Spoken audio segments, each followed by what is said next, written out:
that for?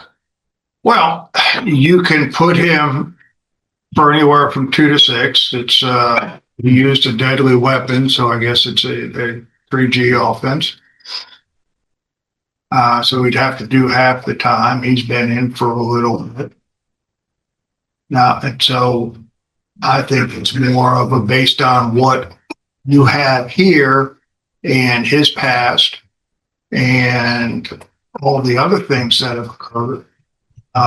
Maybe 10 years probation to try to straighten him out. But the indications are that you may be spinning your wheels here. I'm being totally frank honest with the court, especially if someone doesn't take responsibility. And I know I'm speaking in reference to my client. I understand. He's a young kid. His actions that were described in the PSI report from investigating officers, especially with this type of charge and looking at penitentiary time, it's not good. So how can I make the recommendation? As an attorney, would love to give him a second chance and put him on probation, but I'm going to send him up for failure immediately.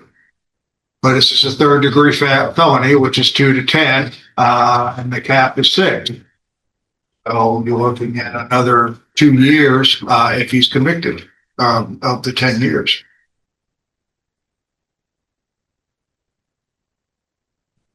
Well, something kind of more than that. He's on parole from the juvenile system for several violations. Yeah, I think He's on parole and he commits this crime of deadly conduct. And he's been through the system since 21 and evading arrest, unauthorized use of motor vehicles theft, violation of juvenile orders, violation of juvenile court order, violation of juvenile court order, and then parole, a form of parole that we really don't deal with too much from the juvenile system, but he was under a form of supervision when he commits this 3rd degree felony of shooting, being with some or a party to it, shooting firearms at others. And we're talking about AR-15 style weapons here. But he pleads guilty under oath. And then we have this pre-sentence report. So what are you asking? We're asking for deferred good. Go ahead. Judge, you probably have 6 to 10 individuals that are going to appear separately at different points in times in front of you out of this particular fact situation. Some people in the courtroom and those listening will remember this nonsense that occurred back in May of 2025. The facts are that there was a shooting, that there were 2 people in this particular scenario that were armed with AR-15 style rifles. This is one of them. He's a menace to our community. He is making Jefferson County unsafe. We cannot do anything to get this man's attention other than to put him into prison. This whole scenario and what our community keeps having to deal with in Jefferson County makes a lot of us fearful to sleep at night. When Mendoza states here that after getting shot that he believes that young people deserve a second chance, I agree with him. He even said that after 6 to 7 bullets entered through his apartment, and he was one of the people that is the victim in this particular matter. But it's that senseless level of violence that drives us to try to do something different. Detective Jackson, who's present in the courtroom, is mortified by having to deal with these type of matters. And what is more compelling about this young man and why it is that we can't help him by probation is the fact that he's shown no remorse. He's accepted no responsibility. When he was interviewed by the police department, he basically laughed about this, singing and dancing during the periods of times in which this was being interviewed. After toting around an AR-15 on surveillance video where shootings occurred and somebody could have been killed, all while he was on parole. I just don't know how you help somebody who will not help themselves. That's why, despite his age, I ask that what's most appropriate is that you give him 6 years. Anything else? No, Your Honor, You want- unless Mr. Lightfoot. Did you want to say anything, sir?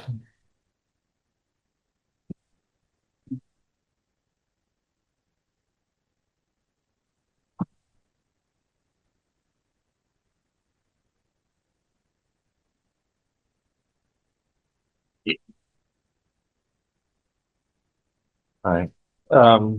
The pre-sentence report is made a part of the record for all purposes. And the pre-sentence report includes some information. Essentially, the defendant's version of all of this at the end of the day was, I was in the wrong place at the wrong time.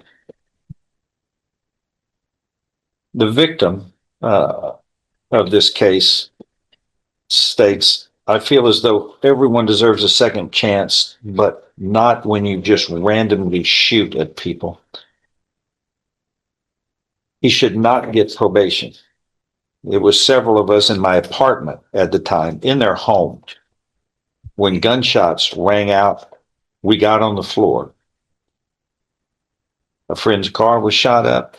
I think 2 groups thought the car belonged to another group, not us. There were at least 6 or 7 bullets that entered these people's apartment from the outside.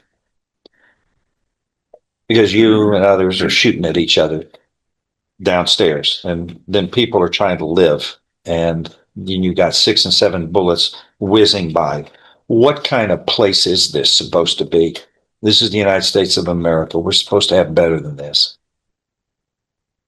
And he states, I don't deserve what happened. I even had to move out of my own home.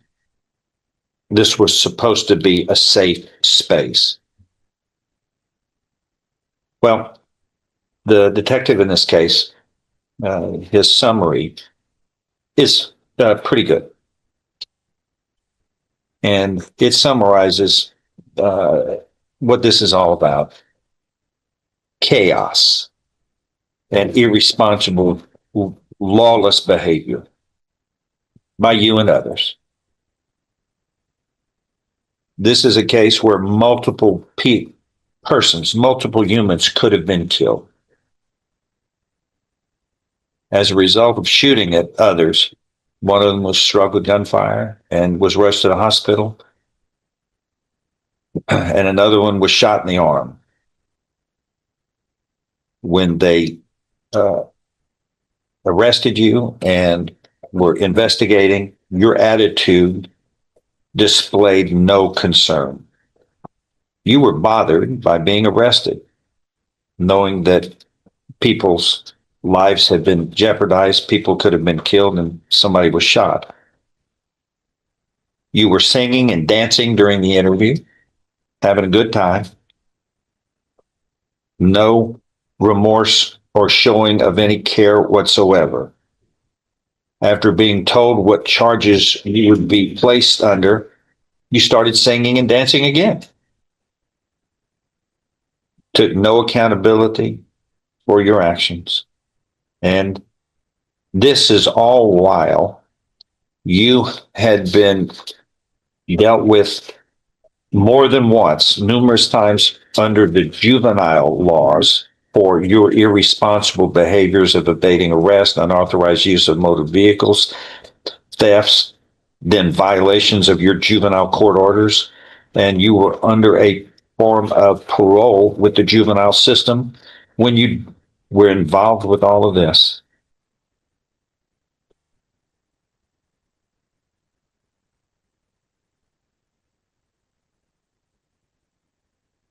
According to the probation office, you fail to take responsibility for your actions and blamed it on others and stated you were just in the wrong place at the wrong time and expressed no remorse for the victims. Any success rate on probation is poor, according to the probation office.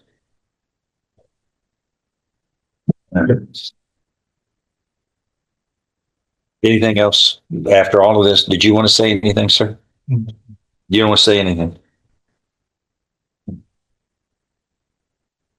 You were doing a lot of singing and dancing at the time that they were investigating. You don't want to do any talking now? Oh, what they talking about? Not saying You weren't, they were lying.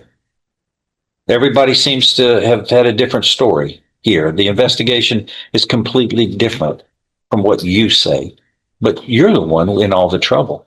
You're the one with all these juvenile violations. You're the one on parole. You're the one who shouldn't have been even out there around any of this. What kind of parole are you following? Parole laws don't allow you to be doing some of this, but yet you're doing it anyway.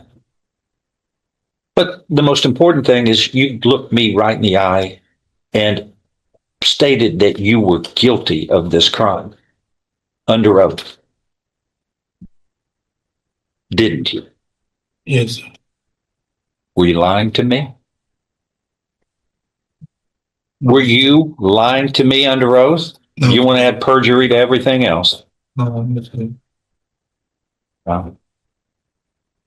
You were hereby sentenced to confinement in the institutional division of the Texas Department of Criminal Justice to serve a term of 6 years. And the judgment shall reflect that a deadly weapon, namely a firearm, was used in the commission of this offense. You will be given credit for all time you have served in accordance with this case. Do you understand what has happened today, sir? Yes? Yes. Yeah. Okay. Maybe some- That is all.